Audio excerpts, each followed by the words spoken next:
আসসালামু আলাইকুম। আজকে পবিত্র শুক্রবারে আমি সূরা মুলকের দুটি আয়াত নিয়ে আলোচনা করবো, যেটা আমার খুবই পছন্দের। প্রথম আয়াত আল্লাহ বলছে তাবারাকাল্লাযী। এই তাবারাকা এই শব্দটা আসছে, এটা মাঝে হচ্ছে বারাকা। বারাকা মানে কি? পুণ্য, বরকত, তাই তো?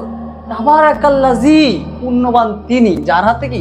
বিয়াদিহিল মুলক, যার হাতে সমস্ত পৃথিবীর রাজত্ব। এই যে ইয়াদিহি, এই শব্দটা আমরা এর আগে পাইছি তাব্বাত ইয়াদা আবি লাহাবিউ, অর্থাৎ ধ্বংসক আবু লাহাবের দুই হাত। এই যে তার মানে ইয়াদিহি, এটা অর্থ হচ্ছে দুই হাত, ঠিক আছে কিনা? হাত কি? বিয়াদিহিল মুলক, মুলক মানে হচ্ছে রাজত্ব, অধিপতি।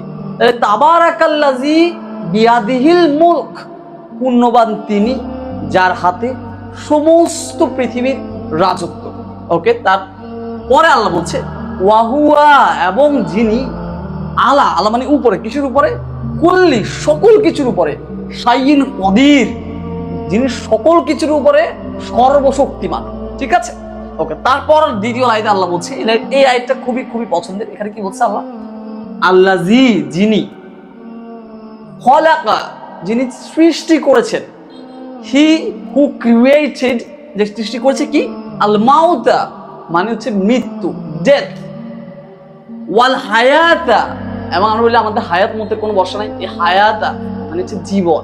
তাহলে এটা অর্থ হচ্ছে he who created life and death, যিনি মৃত্যু এবং জীবন সৃষ্টি করছে। কেন কেন সৃষ্টি করছে? এরপর লাইতে বলছে লি, লি মানে হচ্ছে ফর, জন্য, এটা একটা প্রেপোজিশন। লি ইয়াবলুকুম, পরীক্ষা করার জন্য, টু টেস্ট ইউ, তোমাকে পরীক্ষা করার জন্য, তোমাদের পরীক্ষা করার জন্য। লিয়াবলুয়াকুম, এই যে কুম মানে তোমাদের, তোমাদেরকে পরীক্ষা করার জন্য। কেমন? কি বলছে তারপর? আইয়ুকুম, যাতে তোমাদের মধ্যে কি জন্য পরীক্ষা করবে? আমালা মানে তোমাদের মধ্যে কে কর্মে শ্রেষ্ঠ, তোমাদের মধ্যে কে কর্মে শ্রেষ্ঠ। ওয়াহুয়াল আজিজুল গফুর, এবং যিনি সর্বশক্তির, সর্বপরাক্রমশীল। আজিজুল মানে পরাক্রমশীল, মানে সর্বশক্তি, মানে অমনিপটেন্ট। এন্ড গফুর মানে হচ্ছে কি? যিনি সবচেয়ে পরম ক্ষমাশীল। তাহলে আল্লাহ জীবন এবং মৃত্যু সৃষ্টি করেছেন কেন? যেন তিনি আমাদেরকে পরীক্ষা করতে পারেন।